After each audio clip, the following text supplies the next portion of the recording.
You ain't got to worry about that shit. But let's look at the facts of, can we put a relationship together out of this? Can we salvage this, or do we need to end the marriage or change how it looks or whatever?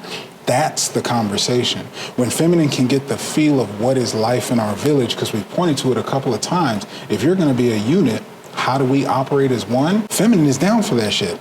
And feminine needs to actually be given the feeling of, if it's a mountain of satisfaction for sexual needs, are you good to climb that with me? I know my clock, 12 to 48 hours, I'm itching, I'm looking for it, what's up? And if you're not ready for that, that's cool. I love you, got your back, God bless you. It has nothing to do with you, but this is truly me, not the character. Let me put this mask down real quick. The ideals, the mask, the little boy, whatever bought into and gave you the ring and said I do and asked you to marry me was under an ideal of. And we have investigated, we have done the work, we have grown, and here we are. That's not actually enough. And that's a true and honest evaluation.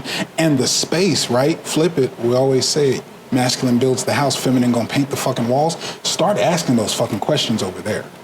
Because the other half of this conversation is, do you actually work for her? Does the lead that you're offering her work for her? Not just because of marriage, not just because of the kids, not just because the world said so. That's the containment that you're providing. Same, if what you're offering is not for her, that's a fair fucking choice for you to empower that woman with. And it is a masculine fucking lead for you to guide her, sit her down, point her to your assessment. Hey, let's look at what you actually need in a relationship. This. I'm not that guy though. So what do we do about this? Let's create.